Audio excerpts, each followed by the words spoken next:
Mindig is nagy terveim voltak, hogy fú, majd oroszlánokat mentek, meg bálnákat, meg delfineket, de igazából ez itthon megvan picibe is. És ezek azok, amelyek töltést adnak mindig, hogy ezt a kereket naponta forgatni kell. Ha a szívből jön, akkor a motiváció folyamatosan megvan. Ha az embernek a hobbija, a munkája lesz, akkor kell valami más hobbit találni. Amióta ezt csinálom, meg nem fordult a fejembe, hogy mást is csinálhatnék. Ez nem munka, ez életmód.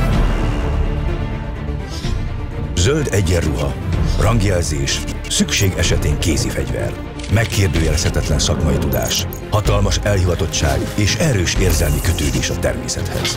A Természetvédelmi Őrszolgálat tagjai, vagyis a magyar rangerök őriznek 2 millió hektár védett területet. Veszélyeztetett fajokra figyelnek, oktatnak és formálják az emberek szemléletét.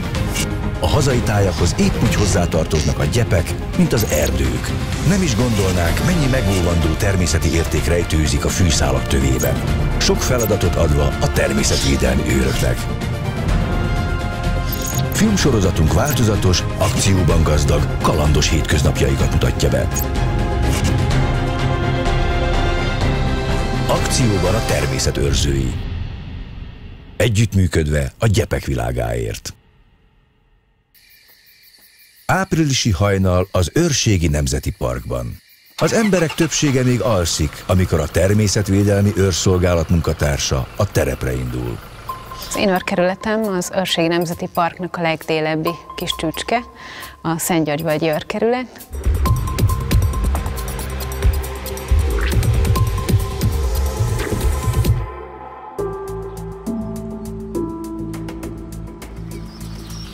Épp pirkad, amikor Ágnes kiér arra a területre, amelyet az elmúlt napokban már többször felkeresett.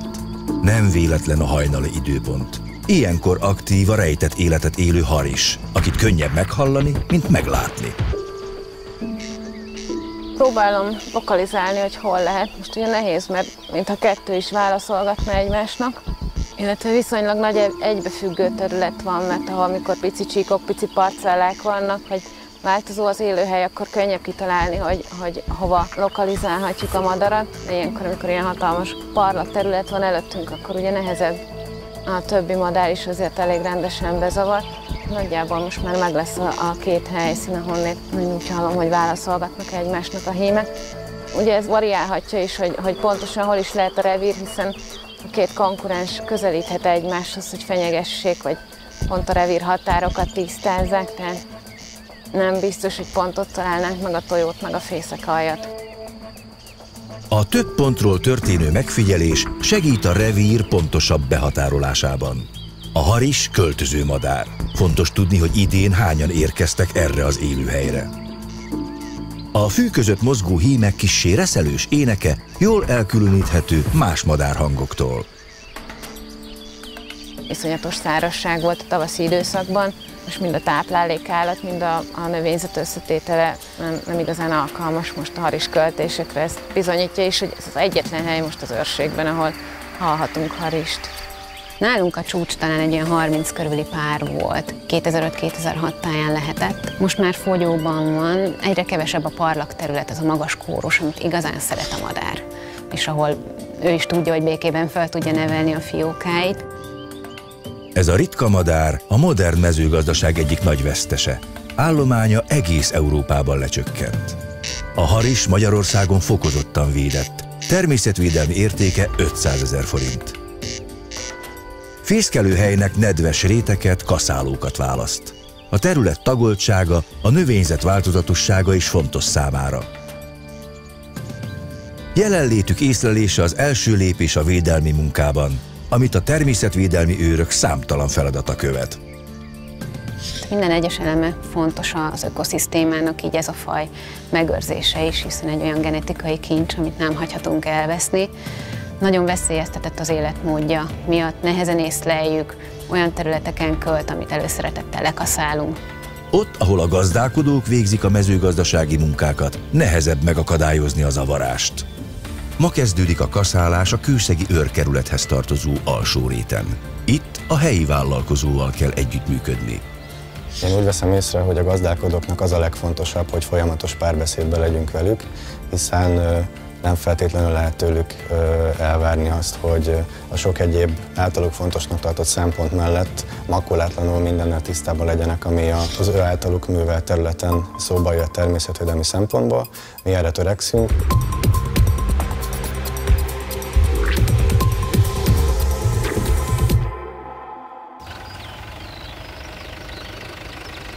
Lássuk ezt a vadriasztóláncot. Ugye a vadriasztólánc azért fontos, hogy minden olyan élőlényt még a kasza érkezése előtt megfelelő távolságban riasszon tulajdonképpen, amit hogyha a kasza ér el először, akkor sajnos elpusztult.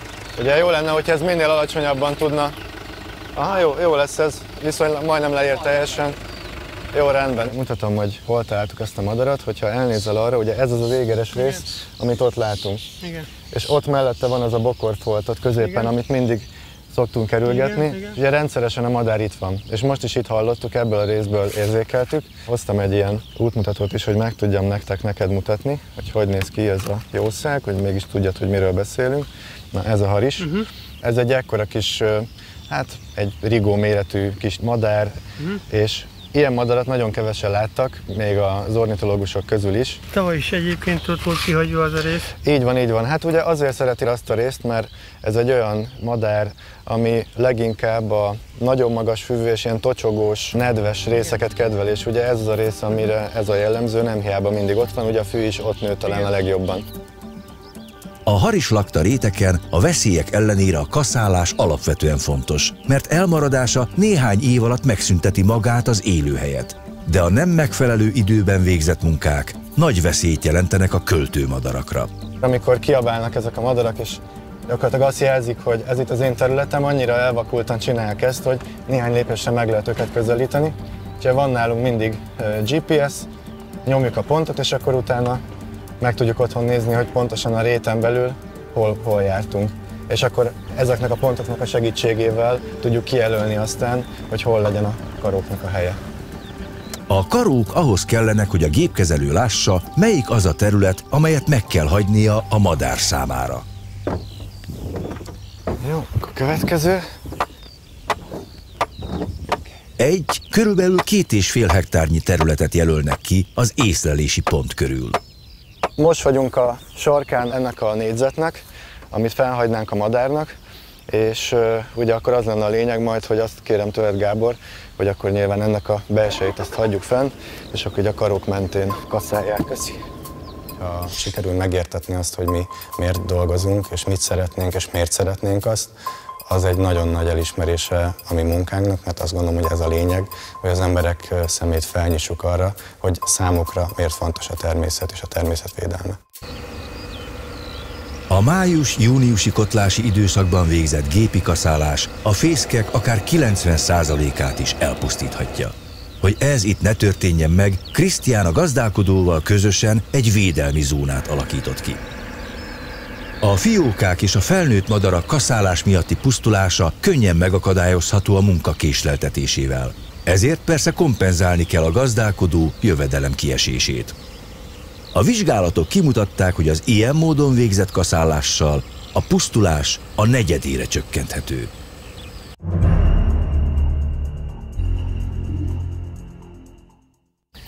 A Hortobágyi Nemzeti Park Szatmárberegi tájvédelmi körzetében is éppen a harissal foglalkoznak, de itt egy egészen másfajta akció történik. Mikor először felszáll az ember előtt, egy kicsit megmosolyogja, mert lógatja a lábait, olyan béna kacsa módjára repül, de ettől függetlenül nagyon nagy távolságokat tesz meg.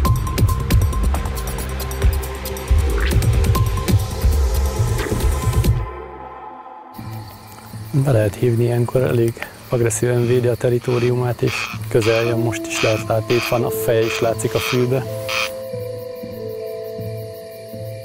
Ilyen közelre nem szoktuk behívni, elsősorban csak akkor teszünk ilyet, hogyha akarjuk mutatni a madarat. Ez a fokozottan védett madár itt Szatmárberegbe igen nagy számba fészkel. Minden évben itt kezdjük a haris felmérést, meg ne támadjon a madár. Ott van mellette pont.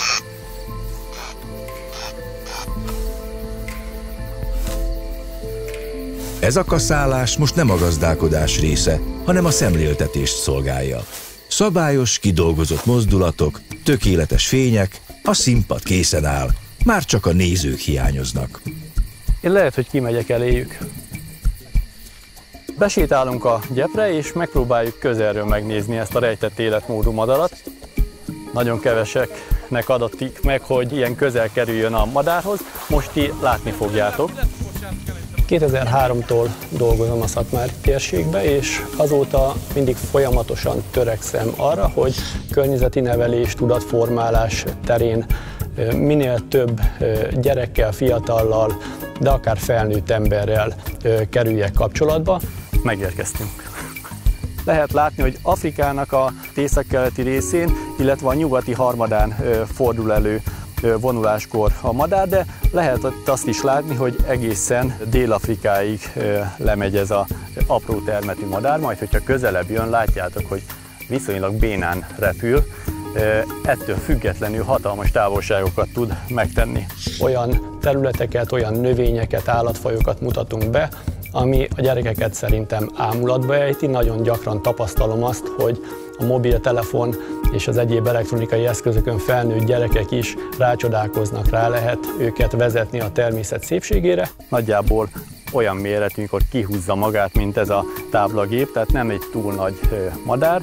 A csőrét nyitva tartva adja ki ezt a nagyon fura, recsegő hangot. Köszönöm szépen az illusztrációt a harisnak, egy beépített haris egyébként, akit mindjárt ide is hívunk. Béla egy hangszórón keresztül haris hangot játszik le. A madár azt hiszi, hogy egy rivális egyed érkezett. Gyorsan megnézi, kivel van dolga. Hát tehát nem megy messze, mindjárt válaszolni is fog. Az én meggyőződésem szerint, hogyha felnőtt emberekké válnak és döntéshozó szerepkörbe kerülnek, akkor jó döntéseket fognak hozni, olyan döntéseket, amik ezeket a természeti értékeket, legyenek azok növények, állatfajok vagy élőhelyek, hosszú távon segítenek megőrizni, bemutatni és megszerettetni.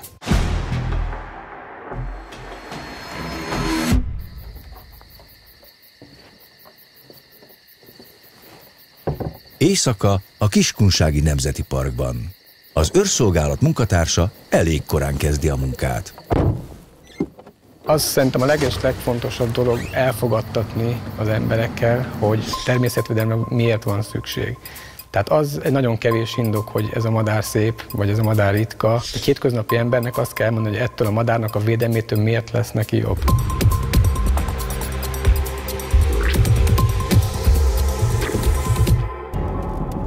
Nem véletlen ez a korai időpont. Miklós az őr területén a védett madarak fészkeit is gyakran felfaló vaddisznók keresésére indul. Túzok élőhelyre megyünk, és az fontos dolog, hogy valami, amit ő talál, az ne egy túzok tojás legyen, vagy egyéb fokozottan védett, vagy védett madárnak a földön fészkelő egyedének a tojása. Igazából az a nehéz, hogy amikor itt friss disznónyomokat találunk, akkor azonnal ki kell jönni, egy-két napig van esély arra, hogy esetleg találkozunk vele, és akkor megzavarjuk őket, akkor azt általában nem szeretik, akkor megint hosszabb időre nem járják ezt a területet. A vadgazdálkodási feladatok az nagyon sok helyen az őrszolgálathoz tartozik, mint ahogy nálunk is, és annak része a valamilyen jellegű vadászati tevékenység. Tehát itt ugye túzokvédelmi célú vadgazdálkodás folyik, nem arról szól, hogy most vadászunk, hanem arról szól, hogy a vaddisznót távol tartjuk, amihez alkalmazunk vadászati módszereket is. A vadászat mellett a természetvédelmi őröknek más módszere is van. Az élőhelyeket tartják olyan állapotban, ami nem kedvez a vaddisznó megtelepedésének. Ma éjszaka jók a látási viszonyok, tiszta az égbolt, épp erősen világít a hold. Miklós persze nem bízza magát a véletlenre, éjjellátó távcsövet is használ. Egyelőre csak 2 őz mozog a területen. A legfontosabb, hogy a vadgazdálkodási tevékenység az a túzok fennmaradásának a céljait szolgálja. Ez a gyakorlatban a vörösróka, a borz, dolmányos fajú, szarka, kóborházi állatú, parancsrakás vaddisznó állományának a jelentős mértékű csökkentését jelenti, hogy a területen ez a veszélyeztető forrás a lehető legminimálisabb legyen. Miklós fegyverrel a kezében gyalog hatol beljebb a területre. A leshelyről tovább pásztázza az éjjellátó távcsővel azokat a részeket, ahol a túzokok fészkelnek. Elsőként egy róka akad lencse végre, majd hangosabb zajokra lesz figyelmes. Megtalálta a vaddisznókat, ám azok is lőtávolon kívül vannak, és sietősen a terület széle felé veszik az irányt. Talán megsejtettek valamit. Lehet, hogy már ez is egy eredmény.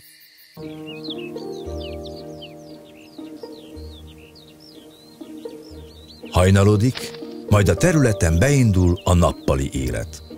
Az első túzokok is megjelennek. Miklós egy szénabála oldalából figyeli őket.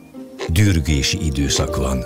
Ilyenkor a felnőtt kakasok különböző hangokkal, pózoló, fenyegető magatartással próbálják megfélemlíteni ellenfeleiket. A kakasok kora reggel és késő délután a legaktívabbak.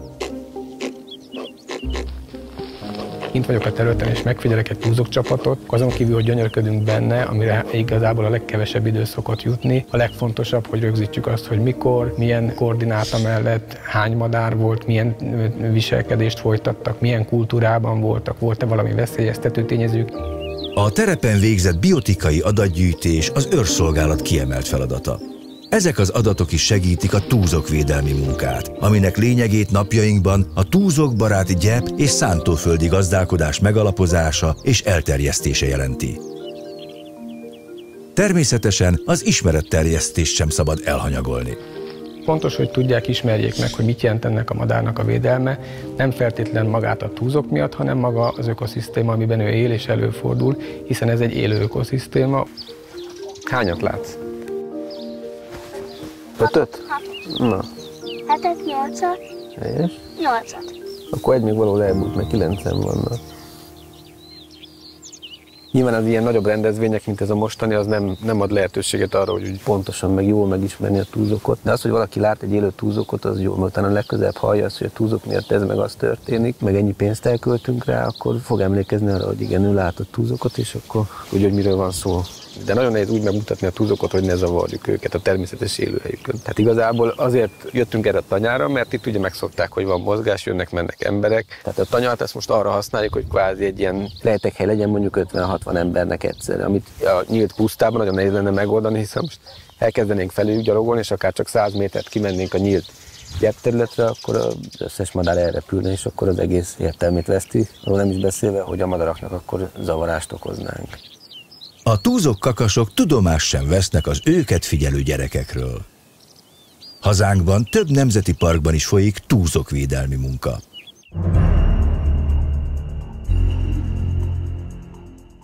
A magyarországi állomány nagy részének megóvására hozták létre a Dévaványai Tájvédelmi Körzetet. Itt a vadon élő túzok védelme kiegészül a túzokvédelmi állomáson folyó munkával. Az itt kikeltetett, majd felnevelt madarakat ősszel visszaengedik vadon élő társaik közé. Épp ez zajlik most. Viszek én is egyet, ebben van a legnagyobb. 4 kedvenc madaram van, nem fontossági sorrendben, de munkaterületem és maga a munkafajom a túzok, de ezen kívül a daru, a székicsér, illetve a szerecsensirály az, amelyek megkülönböztetett figyelemmel viseltetnek irántam, és a legtöbb időt úgymond ezeknek a vizsgálatával, megfigyelésével foglalkozom.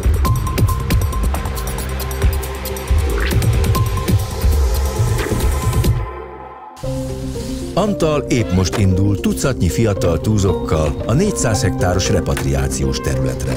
Rókamentes, borzmentes, sakálmentes, hiszen nem csak a föld felett, hanem a föld alatt is kerítés védi a bent lévő madarakat, és ez ezeknek a fiatal tapasztalatlan madaraknak létfontosságú, hiszen nem az anyjuk neveli, hanem az ember, és amikor október táján megtörténik úgymond az egyesülése ennek a két garnitúrának, tehát a telepről származó és az eredeti vadmadaraknak, akkor onnantól kezdve az ő viselkedésük fogja rányomni a bélyegét a telepről származó madarak viselkedésére. Létfontosságú szintén, hogy a külső környezetben is eszményi adottságok várják a túzokokat minden évszakban. Most érkeztünk meg úgymond a végállomáshoz, és megtörténik a madarak kirakodása. A repatriációs területen októberig folyamatosan vannak emberek. Októbertől éjjel már nem őrzik a madarakat, később pedig a nappali személyzet is elmegy. A felnevelt túzokok magukra maradnak, ám addigra megtanulták felismerni a táplálékforrásokat, és a területen is otthonosan mozognak. Hamarosan csatlakoznak a vadon élő madarak csoportjához. A Túzok Live program keretében a fiatal egyedekre műholdas jeladók is kerülnek, így további információ nyerhető a madarak viselkedéséről. Itt is van egy barna rétihéja, épp jött befelé, ha ezek a madarak megismerik, hogy kitől kell félni és kitől nem, az egy hasznos dolog már ilyenkor is, vagy legalábbis vizuálisan legyen nekik egy élményanyag, hogy ez most egy nagy testű parlagisas, vagy pedig egy kis testű barna rétihéja. Az egyiktől nagyon kell félni, a másiktól nem kell félni. Amikor oda kerültem 1987-ben 222 példányt vettünk számba, a mostani évek pedig 500-550 példány előfordulását mutatják ki. Tehát ez azt jelenti, hogy kétszeresére vagy több mint kétszeresére nőtt az ottani állomány, és egy kicsit a mi munkánkat is visszaigazolja, és egy kis örömöt ad, hogy az a faj, amivel rendkívül nehéz foglalkozni szerte Európában, mégis produkál olyan eredményeket, ami jobbá teszi az ember mindennapjait.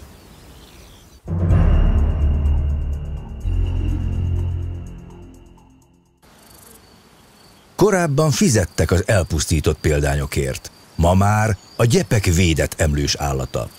A Balaton-felvidéki Nemzeti Parkban ürgéket telepítenek. Az ürge története nagyjából 2000-ben kezdődik, de csak azért, mert egyszer korábban véget ért Tihanyban. 900-as évek elejéről még a helyiek mindenféle érdekes történetet mesélnek, mert hogy akkor még legeltették a félszigetet, és ahol legeltetés van, ott van ürge.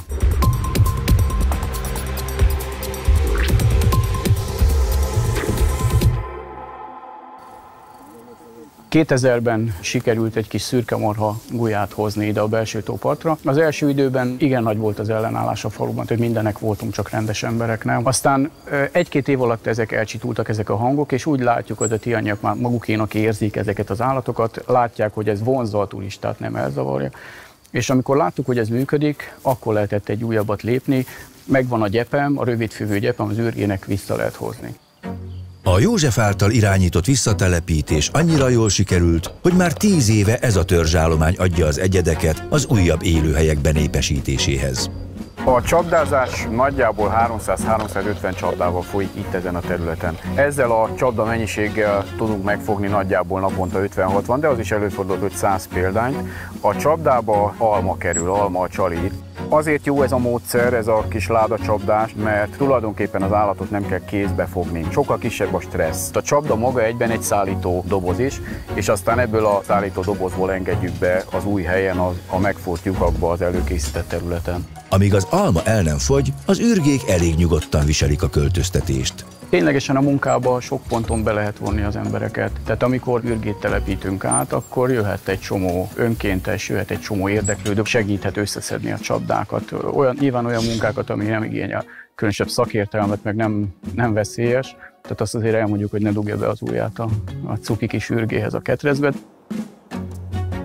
Kollégák előkészítik ilyenkor a terepet, lyukakat fúrnak, bekerítik.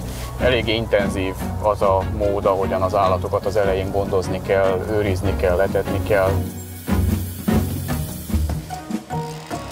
A tihanyi belső tó területe egy olyan zárt egység, ahonnan a fiatal egyedek semmerre sem tudnak elindulni, hogy új otthont találjanak és új kolóniát építsenek. Az őrszolgálat munkatársai ebben segítenek nekik. Józsefék minden évben túlnyomó részt a fiatal egyedeket fogják be. Felmerülhet a kérdés, miért is olyan fontos ez az apró állat? Elsősorban azért, mert az ürge hozzátartozik a rövidfűhű gyepekhez. Fontos szerepe van a talaj átforgatásában, átszellőztetésében, és a nagytestű állatok taposása után is lazítja a talajt.